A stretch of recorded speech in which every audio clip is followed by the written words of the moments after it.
Kalau ada orang yang mengecam Al-Habaib Ba'alawi, maka sesungguhnya dia sudah meruntuhkan Ratib Al-Attas, Ratib Al-Haddad. Kerjaan siapa ini? Kerjaan komunis. Karena yang benci kepada zuriat Nabi SAW hanya orang yang tidak bertuhan. Ada yang mengatakan bahwa yang tidak percaya Habib itu merupakan komunis, saudara. Saya nggak percaya. Toh Habibnya sendiri ada yang komunis. Masa Habib disetarakan dengan Tuhan? Kan nggak masuk akal itu, Ustadz Somad. Berarti bohong dong. Nah, kalau kita bilang bohong, seorang Ustadz nggak mungkin bohong. Seorang Ustadz nggak mungkin berdusta. Terus apa coba?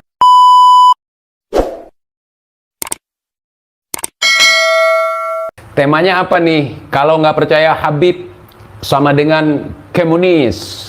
Kata UAS, Ustadz Abdus Somad. Ustadz, udahlah. Jangan membuat umat ini bingung. Jangan membuat umat ini terbodohi gitu. Umat itu mendapatkan pencerahan dari antum biar cerdas. Jadi misalnya begini, Al-Ustadz. Ada Habib mengatakan bahwa Sayyid itu merupakan zuriyah Nabi dari kalangan Syiah. Gelarnya Sayyid. Yang ngomong Habib, Al-Habib Umar, Al-Habib Asli Umar Asghaf, Lampung. Kata beliau, qala Habib Umar Asghaf, bahwasanya Sayyid itu merupakan gelar untuk keturunan Nabi Syiah. Kemudian Syekh itu merupakan gelar untuk keturunan Nabi yang dari Wahabi. Nah, kalau dari Ahlus Sunnah wal Jamaah zuriyah Nabi gelarnya apa? Habib katanya. Saya nggak percaya itu. Apakah saya ini seorang komunis? Taruhlah saya ateis yang katanya nggak percaya dengan Tuhan. Kalau nggak percaya Tuhan, itu ateis. Komunis juga begitu. Kalau misalnya saya nggak percaya Habib sama dengan nggak percaya Tuhan, kan nggak mungkin. Habib kan bukan Tuhan, Nabi aja bukan, wong cucu aja belum jelas. Kalau misalnya ada Habib yang ngomong di Tarim itu semua orang Tarim itu adalah wali. Nah, saya nggak percaya. Saya nggak percaya, nggak semudah itu mendapatkan kedudukan sebagai waliullah, saudara. Kemudian di Tarim itu jalanannya tidak diaspal, karena di Tarim itu untuk menghormati jejak telapak kaki para wali. Saya nggak percaya, karena memang benar kenyataannya di Tarim itu diaspal, saudara. Saya nggak percaya. Misalnya Habib Abdus Somad mengatakan bahwa di Tarim itu tidak diaspal. Di Tarim Azul Maut tidak diaspal dikarenakan bekas telapak kaki para wali agar jangan tertutup. Sementara kenyataannya di Tarim kenyataannya itu diaspal jalannya. Jadi kalaupun ada 100.000 ulama yang mengatakan di Tarim itu tidak diaspal, saya nggak percaya. Kenapa saya nggak percaya? Karena kenyataan yang saya lihat dari postingan-postingan teman-teman yang ada di kota Tarim, ternyata Tarim itu jalanannya diaspal. Di situ saya tidak percaya, walaupun yang ngomongnya ulama. Kenapa? Omongannya bertentangan dengan kebenaran, dengan kenyataan, dengan fakta. Dari mana dia tahu? Dia tahunya dari kitab. Masalah dia mengimani kitab yang mengatakan seperti itu, sementara apa yang ditulis di dalam kitab itu tidak sesuai dari kenyataan, saya tidak ikut kitabnya. Gitu, saudara. Kitab itu bukan Al-Quran. Kitab-kitab karangan manusia itu bukan Al-Quran. Bukan juga hadis. Kalau kami di Aceh ini, yang ditanamkan ke dalam hati kami bahwa yang tidak bisa diubah, ditambah, dikurang itu Al-Quran dan juga hadis. Kalau udah ditambah udah palsu, dikurang juga palsu. Jadi begitu saudara. Jadi ada yang mengatakan bahwa yang tidak percaya Habib itu merupakan komunis, saudara. Saya nggak percaya. Saya mau tanya, kira-kira kalau ada orang yang seperti ini menghina-hina ulama, menghina-hina pejuang kita, kurang ajar atau tidak? Makanya kami atas nama markas, atas nama HRS Center dan atas nama Majelis Syuro DPP FPI mendukung penuh langkah pengurus besar Al Khairat dan cabang-cabang Al Khairat di dalam menuntut Fuad Pleret dan kawan-kawan agar dijebloskan ke penjara, agar menjadi efek jera untuk yang lainnya, supaya tidak merusak kebinekaan, tidak seenaknya menghina ulama-ulama kita, dan tidak seenaknya mengacak-ngacak persatuan Indonesia. Mengusulkan si siapa itu tadi, monyet satu itu, si Idris bin Salim, apa itu Al Jufri itu menjadi pahlawan. Saya bilang monyet karena saya sedang mengamalkan isi Quran. Pengkhianat itu disebut monyet. Kunu kirodatan khosiin, jelas kan? Pak Imat sudah berperan secara keilmuan, ini sudah berperan membongkar apa kejahatan Alawi dalam menghadapi hiruk pikuk tentang pernasaban, tentang sejarah kita dibelokkan, kuburan-kuburan leluhur kita dibelokkan sama mereka. Kenapa yang ngotot kita? Kenapa kok orang-orang yang digaji oleh negara? Bagaimana sikap pemerintah selama ini? Begitu Pak Jenderal, apa kita gusur aja? Pemerintah kita pun tidak tinggal diam. Nah, pemerintah juga mengamati dan tentunya juga pasti akan memperhitungkan. Kalau ada informasi-informasi yang menyudutkan, memecah belah persatuan dan kesatuan, PWI harus tampil.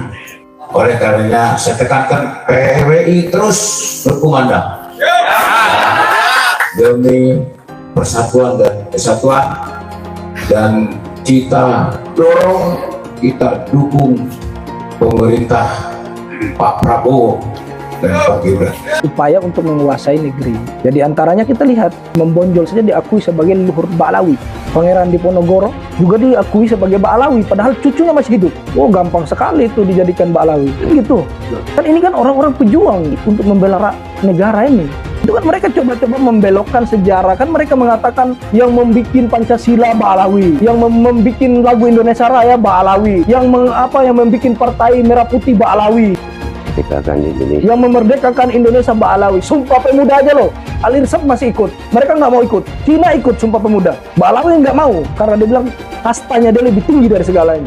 Kita nggak bicara ngawur, ada sejarahnya, ada, mereka punya jalan, kita baca kok, gitu loh. Jadi kalau mau bilang Pak Kiai, ada nggak arahnya, itu emang arah, ada. Makanya mereka itu lebih senang melihat sebuah negara kacau daripada sebuah negara itu aman. Mendesak kepada kepolisian Republik Indonesia untuk menangkap dan memproses secara hukum Saudara Muhammad Rizik Syihab yang telah melakukan provokasi dan memecah belah umat, serta mendesak kasus Saudara Muhammad untuk dibuka kembali dan diproses secara hukum. Mendesak pemerintah untuk menangkap Rizik Syihab sebagai pemecah belah umat dan masyarakat karena sering membuat gaduh dan onar yang mengancam stabilitas keamanan nasional. Tangkap Rizik Syihab. Meminta kepada pemerintah agar membuat peraturan bahwa siapa saja yang mengaku sebagai keturunan Rasulullah Muhammad SAW harus dibuktikan di pengadilan dan dilengkapi dengan tes DNA supaya kewarganegaraan para habaib dicabut. Ada gerombolan monyet yang terus-menerus menghina dan memfitnah habaib dari kalangan Ba'alawi. Gerombolan monyet tersebut secara terang-terangan menjadi begal nasak yang mengobok-ngobok nasab Ba'alwi yang suci. Saya mau sampaikan nih kepada monyet yang sudah mendirikan ormas monyet dengan laskar monyet yang didukung oleh sejumlah jenderal-jenderal monyet, saudara. Saya sampaikan kepada monyet-monyet itu, ayo, kapan kita mau perang? Sebutkan harinya, sebutkan tempatnya, sebutkan tanggalnya. Bawa kau punya pasukan monyet semua. Kami akan bersihkan NKRI ini dari monyet-monyet laknat yang merusak NKRI kita. Setuju tidak? Takbir. Semuanya angkat tangan. Takbir. Takbir. Takbir. Sallu ala Nabi. Maka itu kita ingatkan kepada Bapak Kapolri, segera perintahkan Panglima TNI dan Kapolri. Bapak Prabowo Subianto Presiden, segera perintahkan Panglima TNI. Jangan sampai perang ini Pak di negeri kita Pak. Jangan. Kalau Presiden nggak mau tahu, Panglima TNI nggak mau tahu, Kapolri nggak mau tahu, saya akan bikin pasukan besar-besaran se-Indonesia. Kita akan perang, kita akan kejar. Kita akan kejar, hajar, habisi, ganyang semua monyet PKI yang selama ini menghina ulama, menghina habaib, menghina muhibbin. Saya tanya sekali lagi, semua siap berjuang? Siap ikut Habib? Takbir. Pulang dari sini nanti siapin aja asal golok yang tajam, siapin senjata yang kita punya ya. Tiap saat saya bisa beri komando. Ini udah kelewatan. Jadi kalau si monyet ini nggak ditangkap sama Kapolri, ini kelewatan. Saya minta kepada Al Khairat, Rabito, jangan mundur. Nggak ada kata damai. Orang ini harus digebloskan ke penjara. Dia sudah menimbulkan keonaran. Betul? Takbir. Jadi sangatlah tidak pantas kalau Kiai Imad digelari Al-Kaburi. Sangat tidak pantas gitu. Yang pantas dipanggil Al-Kaburi ya kalian. Datuk kalian dulu ketika diperangi sama Ottoman dulu, negeri kalian dihancurkan sama Ottoman zaman dulu, kemudian kalian kabur berbondong. Yaman Selatan satu-satunya negara komunis di Timur Tengah. Yaman Selatan atau Republik Demokratik Rakyat Yaman yang merdeka dari penjajahan Inggris pada 30 November 1967 merupakan satu-satunya negara berhaluan komunis di kawasan Timur Tengah dan dunia Arab dengan dukungan penuh dari Uni Soviet. Kejayaan negara komunis ini berakhir pada 22 Mei 1990 ketika akhirnya Yaman Selatan bersatu dengan Yaman Utara membentuk Republik Yaman setelah mengalami berbagai konflik perbatasan, dan penemuan cadangan minyak hal ini mendorong kedua negara tersebut untuk melakukan unifikasi demi kemakmuran bersama. Tokoh-tokoh Ba'alwi dalam Partai Komunis Yaman. Pertama, Abdurrahman As-Segaf. Abdurrahman As-Segaf adalah salah satu tokoh intelektual komunis yang berpengaruh dalam Partai Sosialis Yaman atau IASP di Yaman Selatan. Ia dikenal sebagai pemikir ideologis yang membantu membentuk doktrin sosialis partai, mendorong revolusi melawan kolonialisme dan feodalisme. Sebagai seorang teoritikus, Abdurrahman As-Segaf berperan dalam merumuskan kebijakan ekonomi dan pendidikan berbasis sosialis. Meski tidak selalu berada di garis depan kekuasaan, pemikirannya banyak memengaruhi kebijakan partai selama era pemerintahan Marxis-Leninis di Yaman Selatan. Kedua, Haidar Abu Bakar Al-Atas. Haidar Abu Bakar Al-Atas adalah salah satu tokoh utama dalam Partai Sosialis Yaman yang memimpin Yaman Selatan dengan paham Marxis-Leninis. Ia menjabat sebagai Perdana Menteri pada tahun 1985 sampai dengan 1986 dan kemudian menjadi presiden pada tahun 1986 sampai 1990, memainkan peran kunci dalam menerapkan kebijakan sosialis dan menjaga stabilitas politik di tengah perpecahan internal partai. Sebagai politisi pragmatis, Haidar Al-Atas berusaha menyeimbangkan hubungan dengan Uni Soviet sekaligus membuka dialog Yaman Utara. Kepemimpinannya berakhir setelah reunifikasi Yaman pada 1990, di mana ia sempat menjadi Perdana Menteri dalam pemerintahan bersatu sebelum akhirnya tersingkir dari kekuasaan. Meski tidak seideologis tokoh lain, ia diingat sebagai figur yang membawa Yaman Selatan melalui masa transisi penuh gejolak. Abdurrahman As-Segaf dan Haidar Abu Bakar Al-Atas adalah tokoh penting dalam Partai Komunis Yaman Selatan, di mana As-Segaf dikenal sebagai pemikir ideologis yang memperkuat fondasi ideologi Marxis partai, sementara Haidar Al-Atas memainkan peran kunci sebagai pelaksana kebijakan dan pemimpin pemerintahan saat partai berkuasa. Keduanya dianggap sebagai pilar revolusi sosialis di Yaman Selatan, meski akhirnya pengaruhnya memudar setelah reunifikasi Yaman pada 1990. Ketiga, Habib Abdurrahman bin Ali bin Muhammad bin Alwi Al-Jufri. Habib Abdurrahman bin Ali bin Muhammad bin Alwi Al-Jufri adalah seorang tokoh penting dalam pemerintahan Yaman Selatan yang menganut ideologi komunis, di mana ia menjabat sebagai wakil presiden pada masa sebelum penyatuan Yaman. Meskipun berasal dari keluarga Ba'alwi yang religius, ia memilih jalur politik sekuler demi membangun stabilitas dan pemerataan sosial di wilayah yang saat itu sedang bergejolak. Perannya menandai keterlibatan kalangan habaib dalam dinamika politik komunis yang tak selalu identik dengan dakwah keagamaan. Ia adalah ayah dari Syekh Ali Al-Jufri, ulama asal Uni Emirat Arab yang dikenal. Hubungan keduanya memperlihatkan kontras yang unik antara dunia politik ayahnya yang keras dan jalan spiritual anaknya yang damai. Masa ada Habib nggak percaya Habib? Kan nggak mungkin. Mana TJ Habib?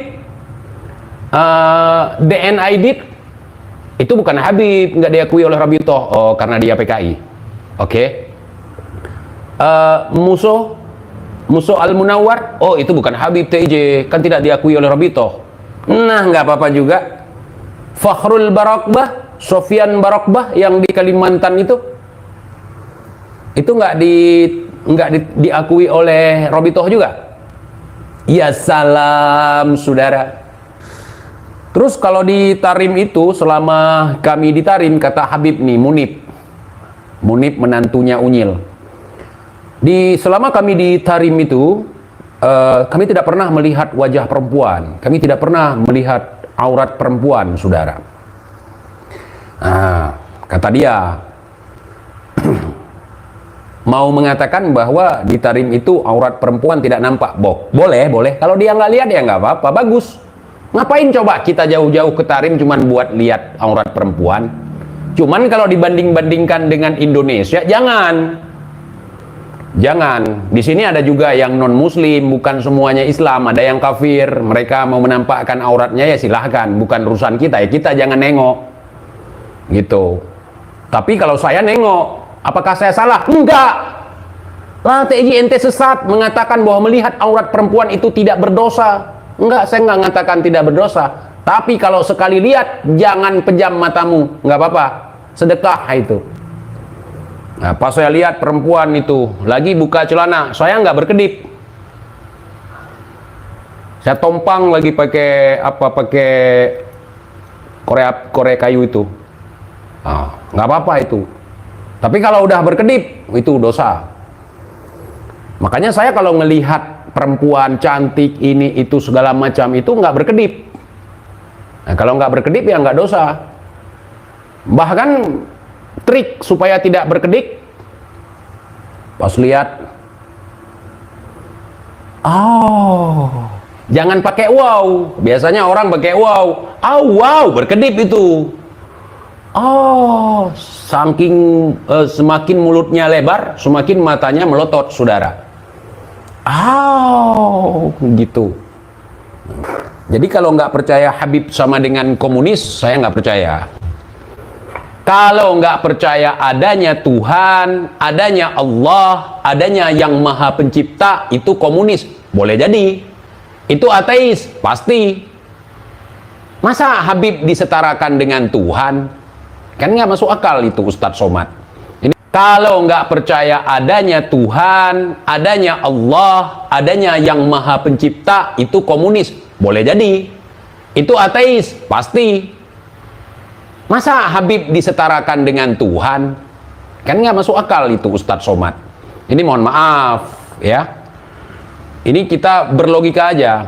Ustadz Somad mengatakan di Tarim itu tidak diaspal jalannya karena jejak para wali. Terus ini taruhlah betul seperti Ustadz Abdul Somad bilang. Terus di Arab, jejak para nabi, jejak Nabi Ibrahim, jejak Nabi Ismail, itu bekas telapak kaki Nabi Ismail juga di semen.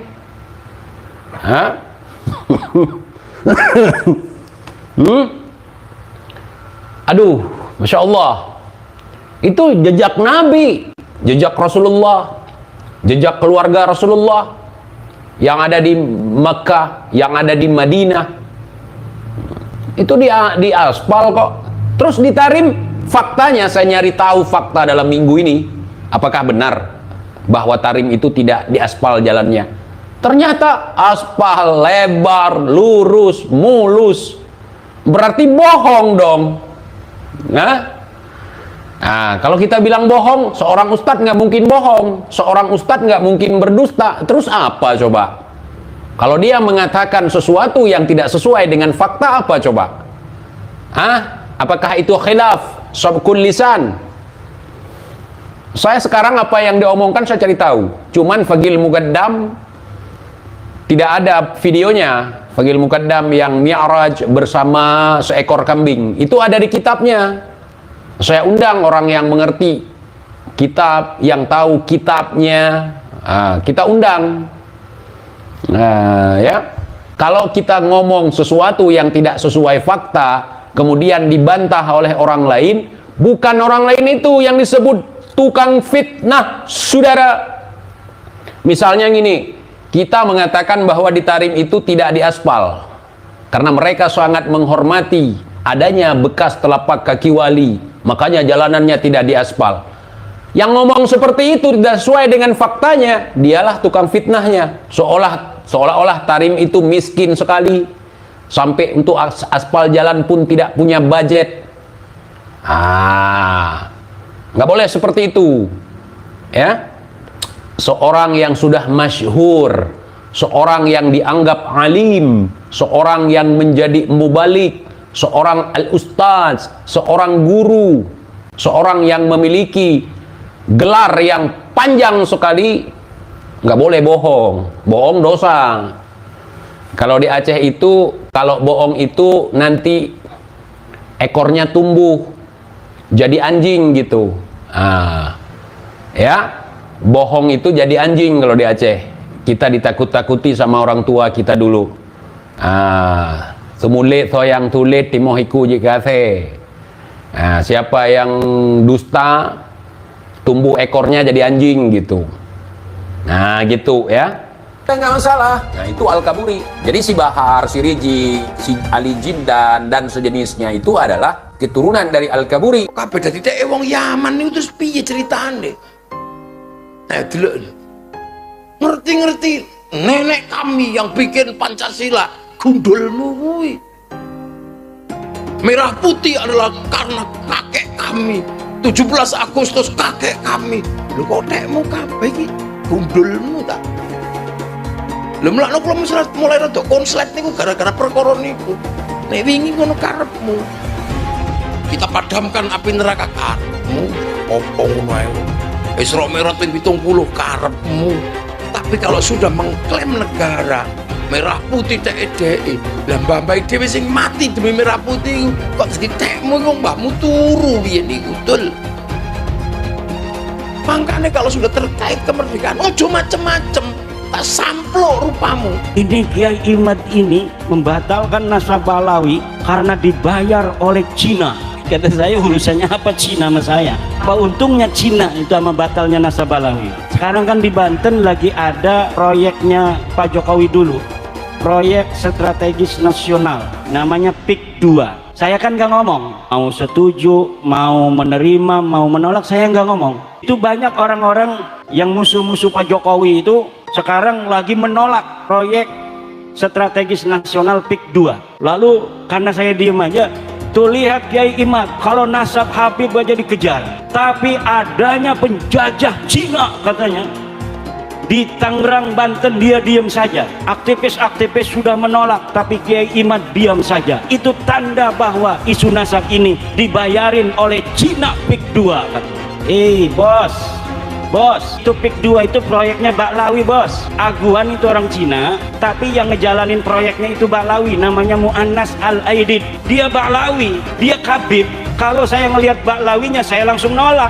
Tapi orang nolak, orang menerima itu harus tahu apa yang ditolak, harus tahu apa yang diterima. Jangan kita nggak ngerti apa-apa, kita menerima. Jangan kita nggak tahu apa-apa, kita menolak. Saya nggak ngerti PIK 2 ini jenis kelaminnya apa. Begini, bukan terpesona pada label Habibnya, tapi saya lebih terpesona pada ilmu agamanya. Di mata saya pribadi, seorang Habib itu kan ilmu agamanya pasti tinggi. Dan saya memiliki keyakinan orang yang ilmu agamanya baik, dia pasti akan bisa memuliakan seorang istri. Dan insya Allah dia akan bisa adil atau mendekati adil dalam berpoligami.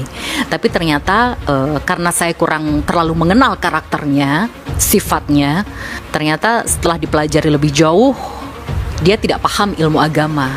Castingnya saja, pencitraan saja. Setelah saya pelajari sebagai seorang istri dari tahun ke tahun, oh dia tidak paham ilmu agama.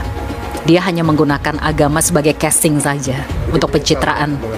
Tapi di satu sisi saya mengambil hikmah yang sangat banyak dan juga mengambil pelajaran atas apa yang sudah saya alami. Pak Jokowi disumpah-sumpahin, didoakan rungkat, didoakan jatuh, didoakan hancur sehancur-hancurnya 2 periode. Periode ketiga bisa menaikkan anaknya sebagai wakil presiden.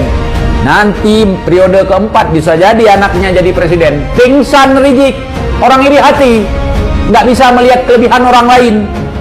Buat propaganda, dia PKI, dia nggak becus, dia orang bodoh. Sebodoh-bodoh dia jadi wakil presiden, sebodoh-bodoh dia jadi presiden. Dia tukang kayu, bukan tukang halu. Nggak ngaku-ngaku dia anak raja, nggak ngaku-ngaku dia cucu nabi, cucu orang hebat begini begitu. Dia jadi orang hebat, itu baru manusia, bukan seperti Rizik. Belum jadi manusia kalau Rizik. Ingat Jik, babi itu adalah hewan yang sangat benar dan sangat cerdas dalam mendidik anak. Bayangkan ada 6 ekor anak babi, 6-6-nya jadi babi, nggak ada yang jadi orang. Anak orang kayak lu, moro-moro jadi orang, malah jadi babi. Saudara, Adili Jokowi, tangkap Jokowi, adili Jokowi, tangkap Jokowi. Saya berharap tulisan itu ada di seluruh pelosok Indonesia agar KPK bekerja jebloskan biang koruptor, saudara. Setuju tidak? Setuju tidak? Angkat tangan semua, takbir, takbir, sallu ala nabi. Saya bisa memadamkan neraka jahanam. Kalau ini sulit Anda pahami karena pemahaman Anda sangat terbatas tentang syariat Nabi Shallallahu Alaihi Wasallam, Anda perlu tanya. Jangan Anda langsung memvonis orang-orang saleh. Anda akan malu dan Anda dicap sebagai orang yang kurang ajar sama aulia. Anda gak paham kok langsung memvonis. Beliau bisa mi'raj, terbang ke langit, tapi mi'rajnya tanpa buruk, SpaceX, apalagi Citylink. Beliau mi'raj hanya pakai jubah, udah mirip Piccolo. Dan yang paling menakjubkan, beliau mi'raj nggak cuma sekali, 10 kali. Bayangkan, 5 kali lagi beliau mi'raj, itu setara dengan jumlah trofi Liga Champions Madrid. Antum berpikir, ini terlalu mengada-ngada, di luar nurul. Itulah yang namanya karomah. Jangan pakai logika, antum hanya perlu iman dan kebodohan.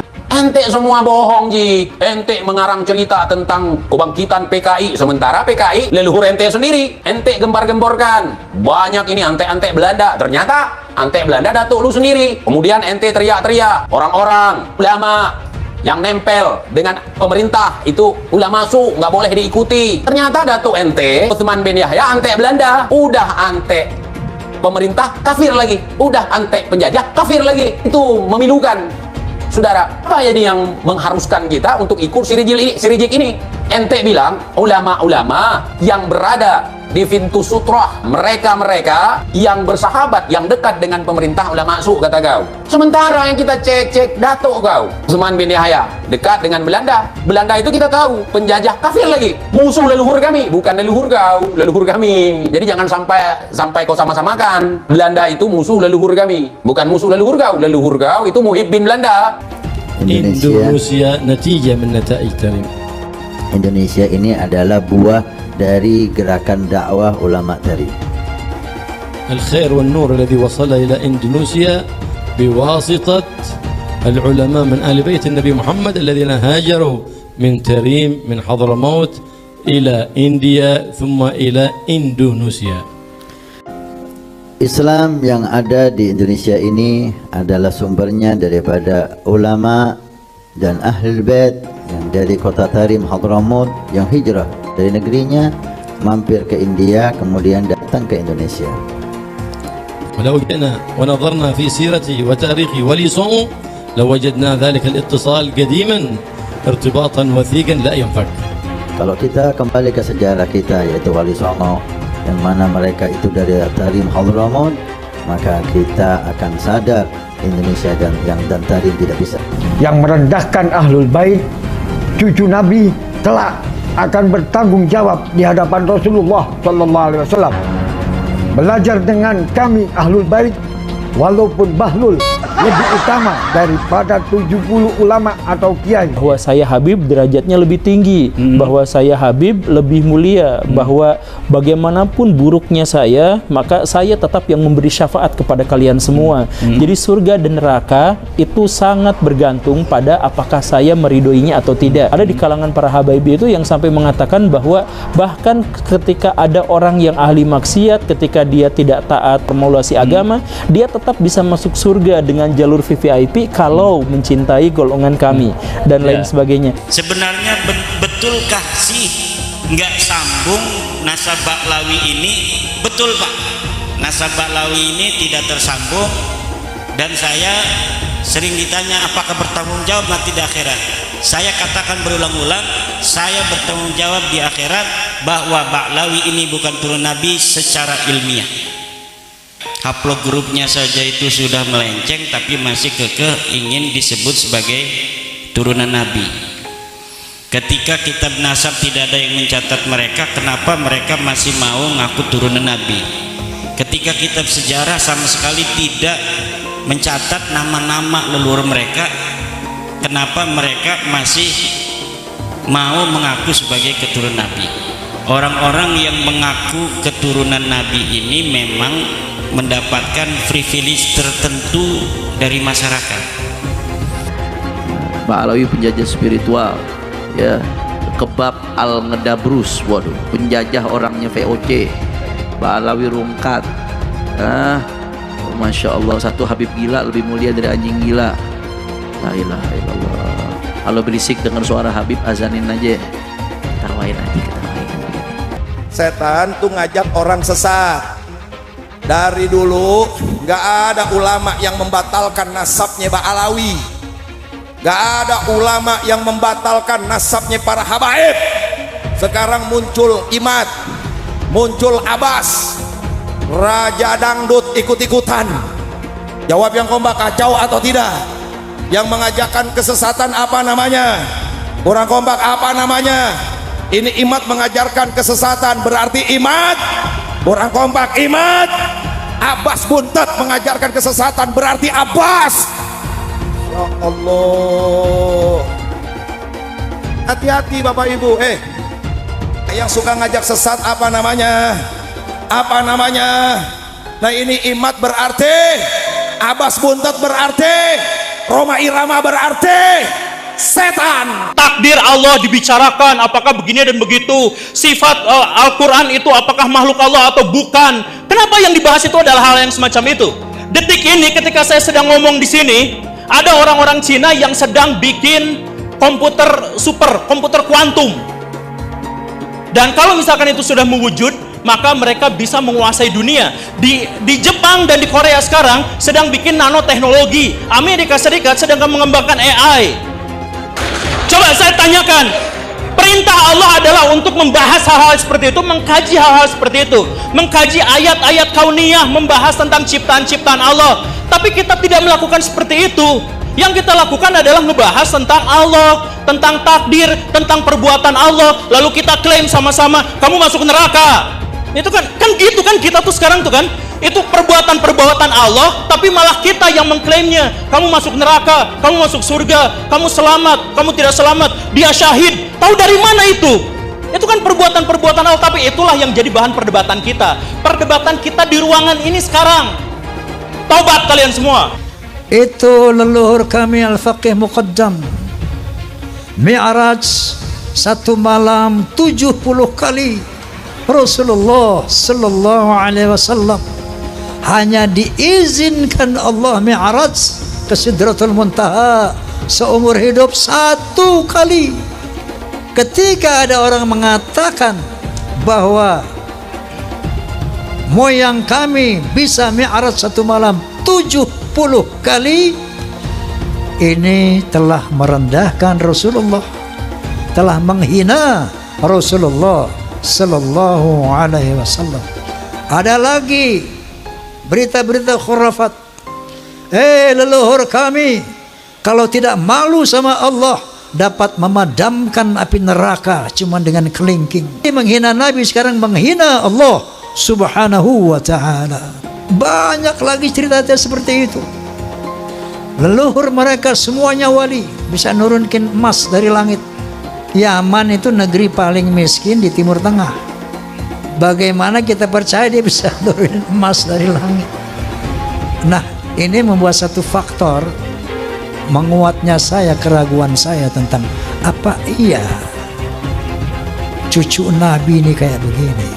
Dari 3 disiplin ilmu ini, menurut sejarah, menurut ilmu nasab, menurut ilmu filologi, menurut ilmu DNA, maka muncullah hakul yakin bahwa Ba'alawi bukan keturunan Nabi Sallallahu Alaihi Wasallam. Mitos tentang kesucian Habib di Indonesia perlahan runtuh.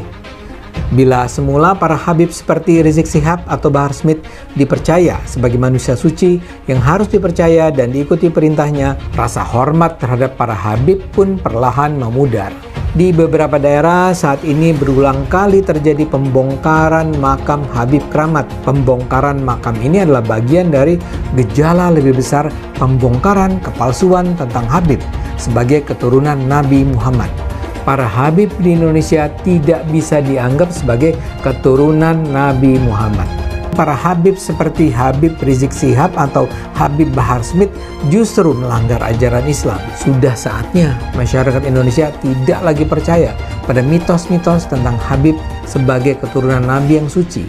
Habib Bahar berkata, 1 Habib lebih utama daripada 70 kiai. Yang ngomong bukan Bahar bin Smith.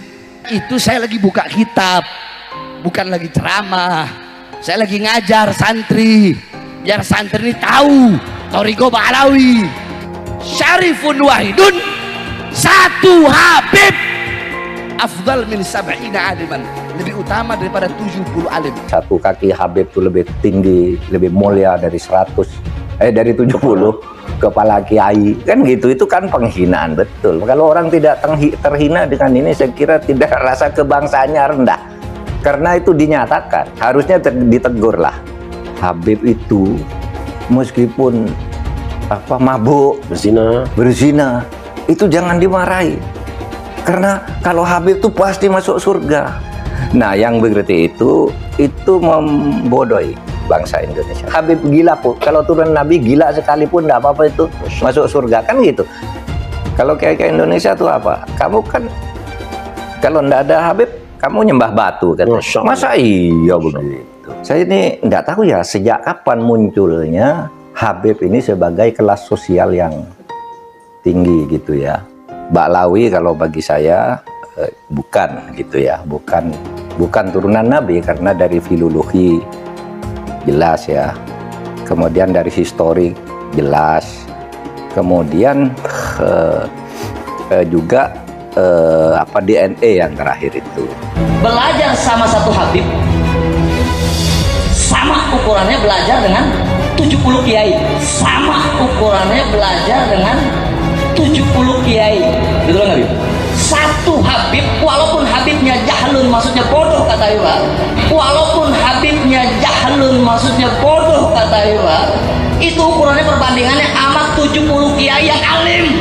Itu ukurannya perbandingannya amat 70 kiai yang alim. Perbandingannya. Sayyidul Imam Faqihil Muqaddam di dalam manaqib sejarah hidup beliau diceritakan bahwa Al-Imam Faqihil Muqaddam adalah orang-orang yang besar, beliau adalah orang-orang yang hebat. Bahkan diceritakan beliau pernah mi'raj, saudara-saudara, bertemu dengan Allah dalam dalam satu hari 70 kali, saudara-saudara. Bertemu dengan Allah dalam satu hari 70 kali, saudara-saudara. Kalau aku tidak malu kepada Allah Ta'ala, maka neraka jahanam itu akan aku matikan. Kalau aku tidak malu kepada Allah Ta'ala, maka neraka jahanam itu akan aku matikan. Al-Hamid ngeluarin rantai emas dari langit. Wah. Keramatnya Al-Hamid tuh, ngeluarin rantai emas dari langit sampai ke bumi. Lagi ngobrol sama kakaknya Al-Muhdhar nih, Syekh Umar Muhdhar. Ayo wahai Syekh Umar Muhdhar, dilihat keramatannya, nurunin rantai emas dari langit. Sampai ke depan dia. Ini Habib Syekh Umar Muhdhar ketawa doang. Dia bilang sama adiknya, Al-Hamid, coba lihat tuh paling atas siapa? Gak tahu ada Syekh Umar Muhdhar megangin rantai dari atas. Beliau angkat tangan kepada Allah Subhanahu wa taala sambil mengatakan, ya sama subbil laban walad Abdullah dakhal adan. Wahai yang menciptakan langit, yaitu Allah, turunkan hujan susu. Turunkan hujan susu. Dihujani apa? Susu. Subbil laban, hujankan susu. Walad Abdullah dakhal adan, karena saya anaknya bapak saya Habib Abdullah bin Abi Bakar mau masuk ke kota ini. Gak lama dari selesai doanya beliau langsung hujan susu. Masya Allah. Ada muridnya Habib Salim Jindan namanya Abdurrahman. Nih Bang Maman, kalau kita panggil Bang Maman. Bang Maman ini sholatnya berantakan. Bang Maman ini maksiatnya luar biasa, ibadah kocar kacir. Habib Salim Jindan dikabarin sama muridnya, Beb, Maman meninggal. Sebelum ditutup, habis beliau tulis, ditaruh ke kertas, lo bilang, Man, gue tahu lo ibadahnya berantakan, tapi lo cinta sama dzurriyyat Nabi Muhammad, ikhlas dari dalam hati. Nanti kalau malaikat munkar nakir datang nanya pertanyaan kubur, jangan lo jawab, Man, lo kasih surat dari gue, lo masuk surga tanpa hisab. Umat Islam mulai gaya, mulai mengkoreksi Habibnya.